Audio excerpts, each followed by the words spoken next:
Assalamualaikum warahmatullahi wabarakatuh. Di sini Ibu akan membahas atau menjelaskan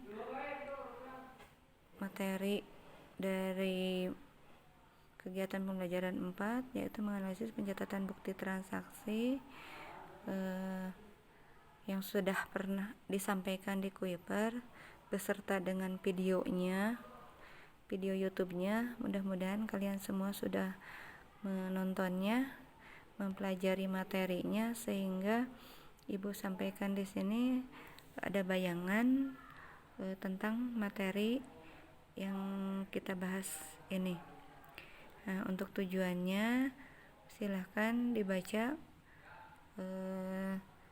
indikator pencapaian kompetensi yang harus kalian kuasai. Ini di sini, kemudian uraian materinya silahkan untuk dibaca kembali. Untuk terutama bagi yang belum melakukan tatap muka.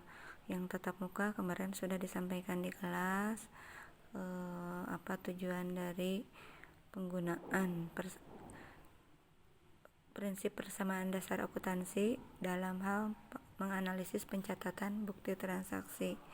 Di sini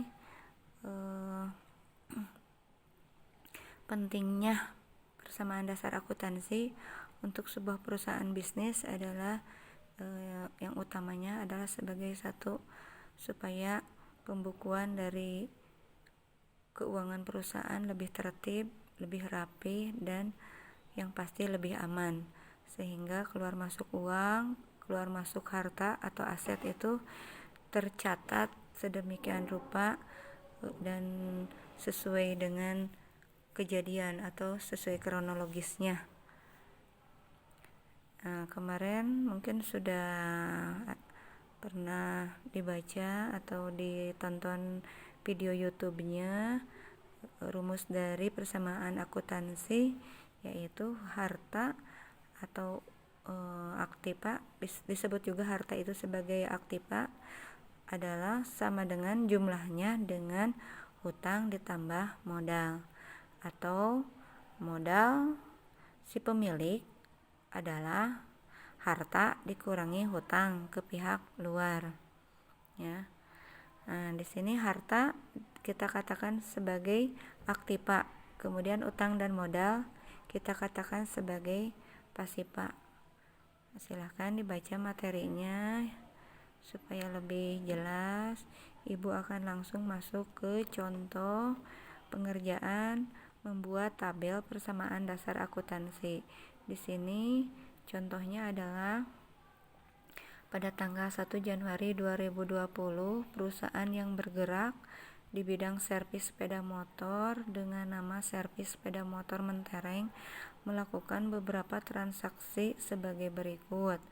Investasi untuk modal pertama pada perusahaan servis sepeda motor Mentereng adalah berupa uang tunai sebesar 10 juta rupiah dan peralatan kantor sebesar 500 ribu rupiah. Nah, si pemilik usahanya menanamkan modal pertama dalam bentuk uang dan bentuk peralatan. Bagaimana cara mencatatnya? Kita lihat ke kolom tabel. Nah, untuk yang A tadi di sini ada pos kas, kemudian ada pos piutang, ada pos perlengkapan, ada pos peralatan dan akumulasinya atau penyusutan dari peralatan ini. Ini dikelompokkan menjadi kelompok harta atau aktiva. Kemudian di kelompok pasivanya ada hutang, ada modal.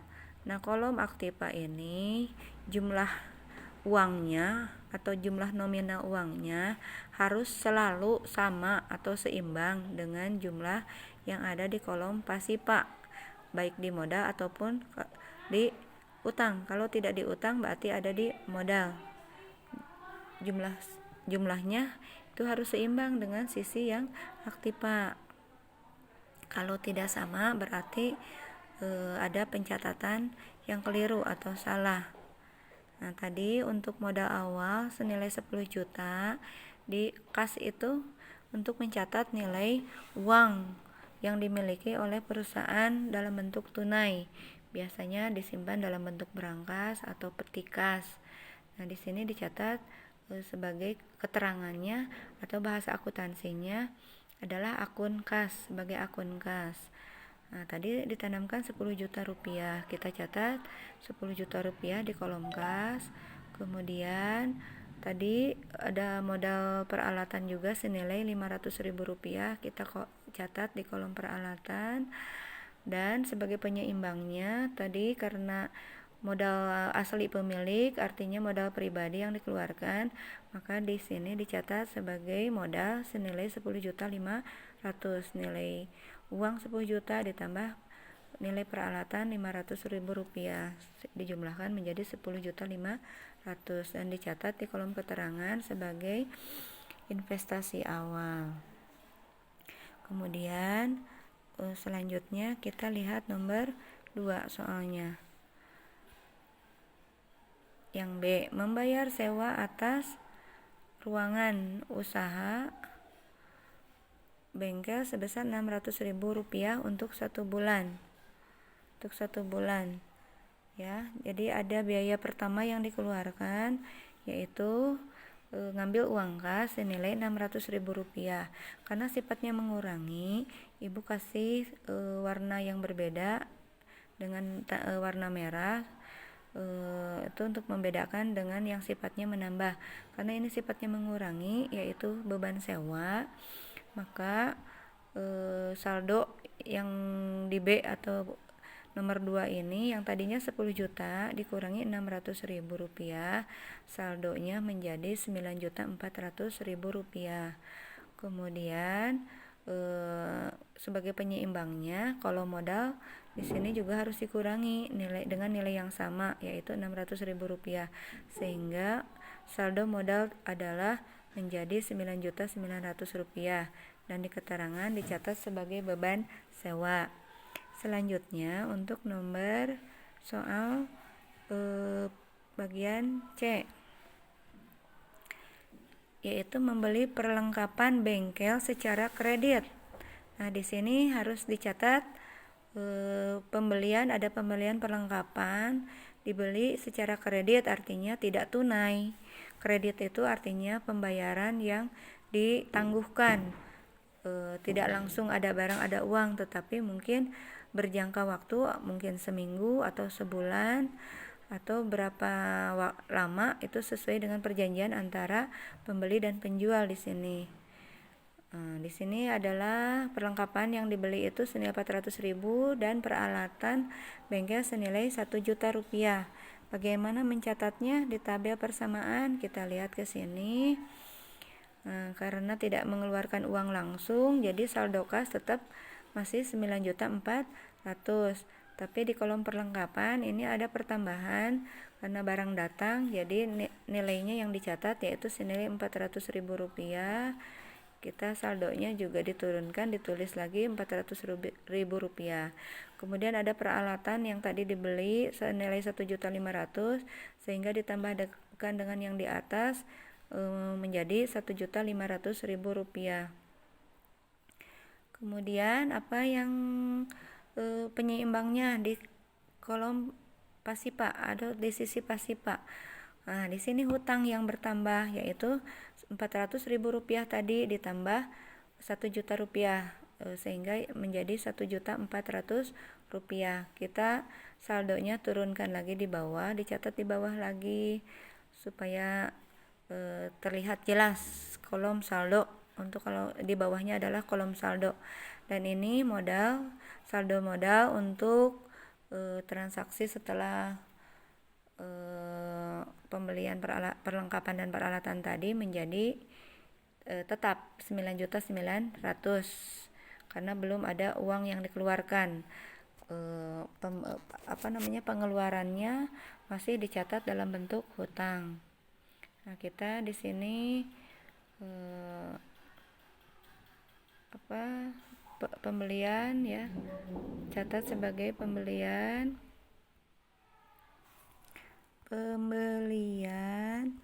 perlengkapan dan peralatan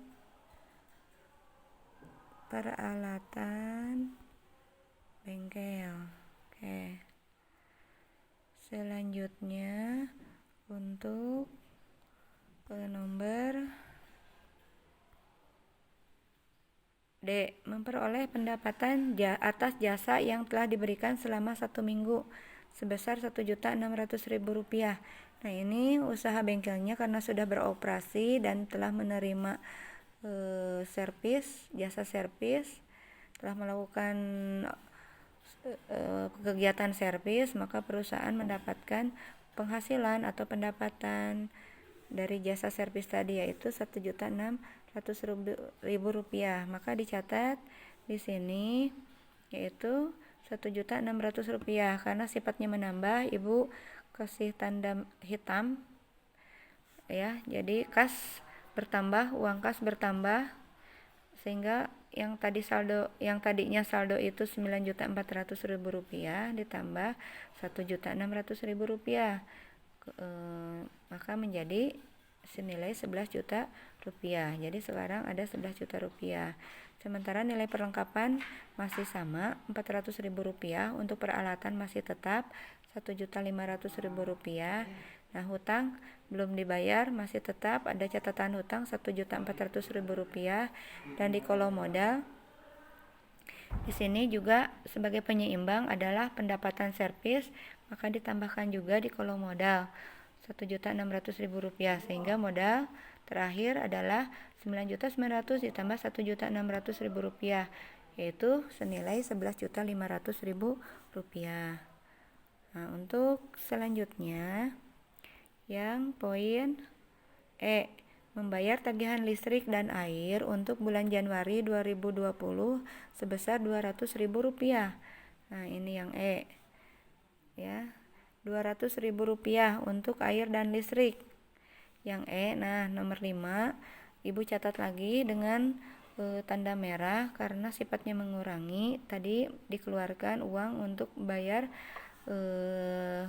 beban listrik dan air, sehingga saldo kas di sini berkurang. Yang tadinya 11 juta dikurangi 200.000, sisanya saldonya menjadi 10.800.000. Nilai perlengkapan masih tetap, nilai peralatan juga masih tetap. Kita pindah di bawah, catat lagi di bawah, ini juga sama sejajar untuk kolom saldo. Hutang usaha masih tetap 1.400.000. Nah, di sini di kolom modal penyeimbangnya ikut berkurang Rp200.000 untuk bayar beban listrik dan air ini, sehingga saldo modal akhir adalah Rp11.300.000. Nah, untuk soal selanjutnya adalah yang poin F. Yang F, mendapatkan jasa servis langganan sebesar Rp750.000. Nah, ini katanya mendapatkan jasa servis langganan Rp750.000. Nah, ini apakah langsung diterima tunai atau dalam bentuk tagihan? Nah, ternyata dicatatnya sebagai piutang. Artinya uangnya tidak langsung diterima, mendapatkan jasa penghasilan atau pendapatan jasa, tapi uangnya tidak langsung diterima tunai kas, tapi yang memperoleh jasa itu atau pelanggan itu dia berhutang kepada perusahaan bengkel servis mentereng ini, sehingga dicatat sebagai piutang ya. Mungkin dia akan membayarnya seminggu atau beberapa hari kemudian. Ini dicatat dulu sebagai piutang. Nah, untuk kolom kas karena tidak ada penambahan atau pengurangan, maka dicatat tetap masih 10.800.000. Yang di atas tadi dipindahkan ke sini. Kemudian saldo piutangnya Rp750.000 dicatat di kolom yang sejajar, di baris yang sejajar. Kemudian perlengkapannya juga diturunkan Rp400.000, peralatan masih sama. Kemudian hutang usaha masih tetap Rp1.400.000 dan modal di sini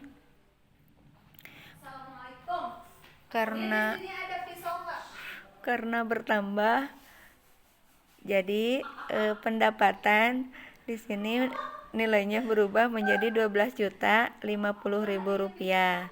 Yang tadinya 11.300.000 ditambah dengan 750.000 rupiah.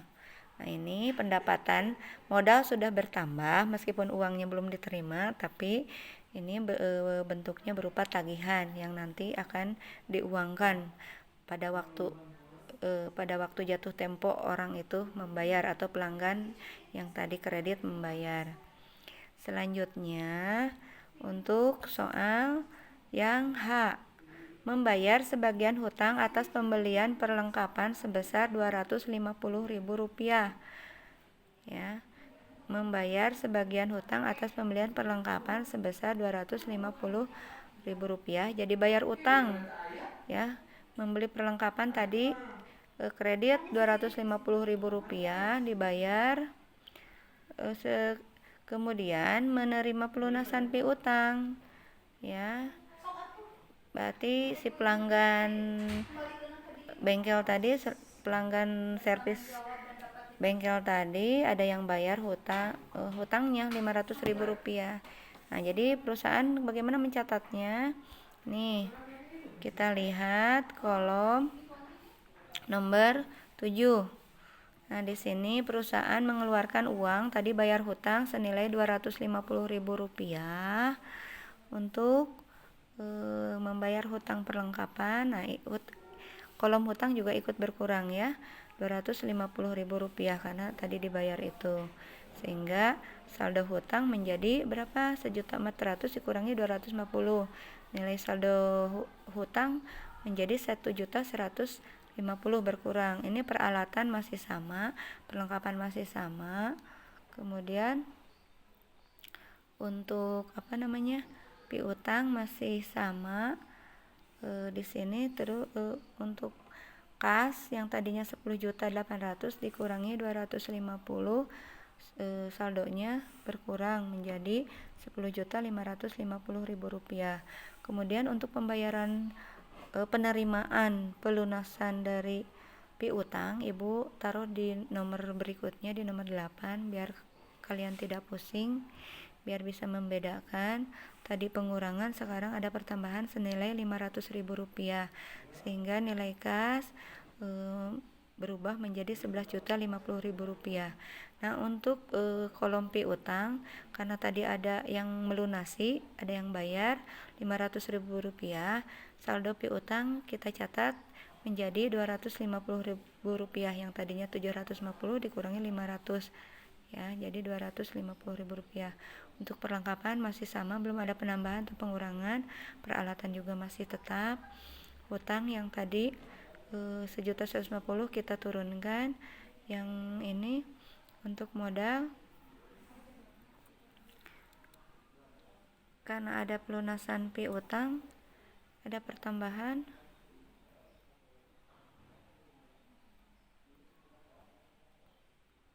Nah, modal di sini berubah enggak? Kenapa modal tidak ikut berubah? Di sini modal tetap kita catat 12.050.000, ya. Nih, turun ke sini, tidak, dengan adanya pelunasan piutang tidak menambah modal. Kenapa? Karena posisi yang tadinya harta perusahaan tidak bertambah atau berkurang, ya, tapi ini berubah bentuk.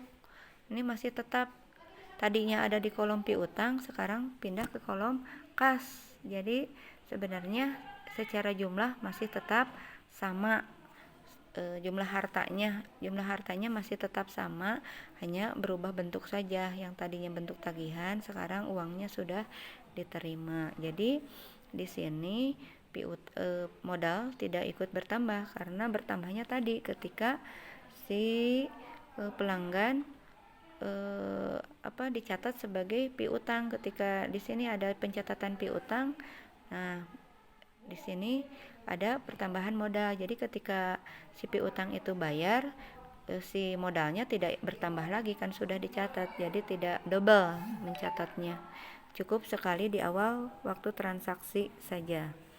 Kemudian berikutnya, pemilik pemilik mengambil uang tunai untuk digunakan secara pribadi sebesar Rp100.000. Nah, ini dipakai mungkin untuk keperluan pribadi apalah. Misalnya dia beli keperluan apa. Nah, catatnya apa nih untuk diambil, misalnya untuk jajan atau untuk pokoknya kebutuhan pribadi aja ya. Kita catatnya sebagai pengeluaran dengan tanda merah 100.000, sehingga saldo yang nomor 9 ini yang tadinya Rp11.050.000 dikurangi Rp100.000, saldo akhir jadi Rp10.950.000. Piutang masih tetap yang atas Rp250.000, perlengkapan masih Rp400.000, peralatan masih Rp1.500.000, utang usaha masih tetap. Dan di sini untuk modal ikut berkurang Rp100.000 sehingga modalnya menjadi Rp11.950.000. Kemudian untuk nomor 13, dibayar gaji karyawan bengkel untuk bulan Januari 2020 sebesar Rp3 juta. Nah, ini mencatat biaya gaji gimana? Nah, ini Rp3 juta dikurangkan dari pos kas ya, dari kolom kas Rp3 juta sebagai beban gaji. Kemudian yang Rp75.000 ini apa? Nah, ini ternyata yang K membayar rekening telepon sebesar Rp75.000. Sifatnya sama, mengurangi, sama-sama dikeluarkan uangnya. Jadi ini yang merah 3 juta ditambah 75 jadi Rp3.075. Jadi yang saldo kasnya yang tadinya Rp10.950.000 dikurangi Rp3.075.000. Saldo akhirnya menjadi Rp7.875.000. Saldo piutang masih tetap, perlengkapan tetap, peralatan tetap, hutang masih tetap. Kemudian modal ikut berkurang ya, dengan ada beban gaji dan telepon tadi. Jadi yang tadinya Rp11.950.000 dikurangi Rp3.075.000, saldonya menjadi Rp8.875.000. Selanjutnya untuk nomor yang L, pada akhir bulan Januari 2020 perlengkapan yang masih ada bernilai Rp250.000 dan peralatan bengkel disusutkan sebesar Rp50.000. Nah, kita lihat di sini yang Ibu taruh di nomor 11 ya, perlengkapan yang tersisa ada Rp250.000. Nah, ini ya, kita catat berarti yang berkurangnya berapa? Yang tadinya saldo Rp400.000, sisa akhir ada Rp250.000, berarti selisihnya itu adalah digunakan ya. Perlengkapannya berarti ini dipakai senilai Rp150.000. Nah, jadi yang kita catat saldo adalah Rp250.000. Bagaimana di pos kas? Kas masih tetap, piutang masih tetap. Ini perlengkapan tadi sudah, peralatan masih. Peralatan untuk penyusutannya jangan dicatat di kolom peralatan, tapi dicatat di kolom akumulasi penyusutan. Ini adalah khusus kolom penyusutan peralatan ini. Tadi Rp50.000 karena sifatnya mengurangi, kita kasih tanda merah juga ya di kolom ini. Dan hutang usaha masih tetap. Kemudian ini untuk modal, karena tadi ada pengurangan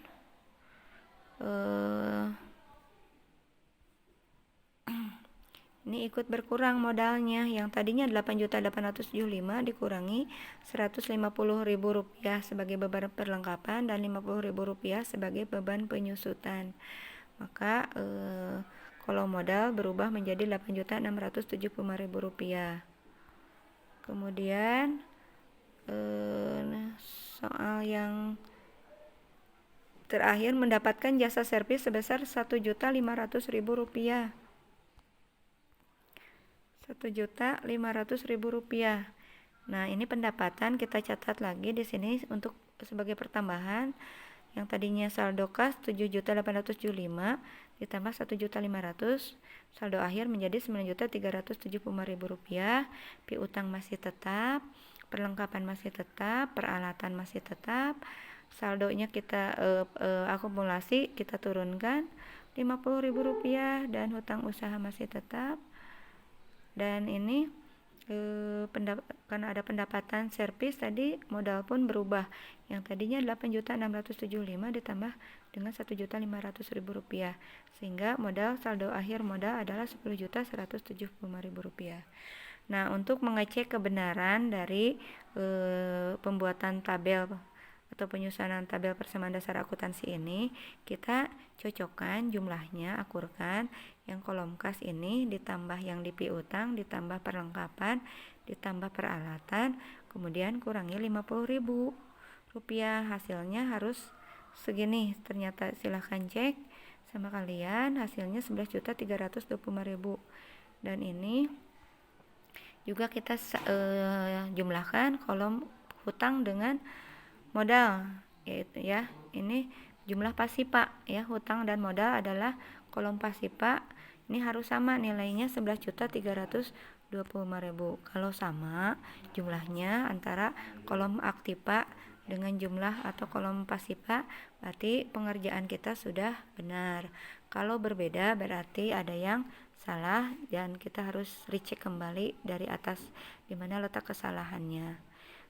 Untuk kali ini sekian dulu penjelasan dari Ibu tentang persamaan dasar akuntansi. Mudah-mudahan kalian bisa memahaminya dengan baik. Silahkan selanjutnya kerjakan tugas yang Ibu berikan lewat grup. Dicoba dengan hati-hati dan teliti. Ibu cukupkan sekian. Assalamualaikum warahmatullahi wabarakatuh.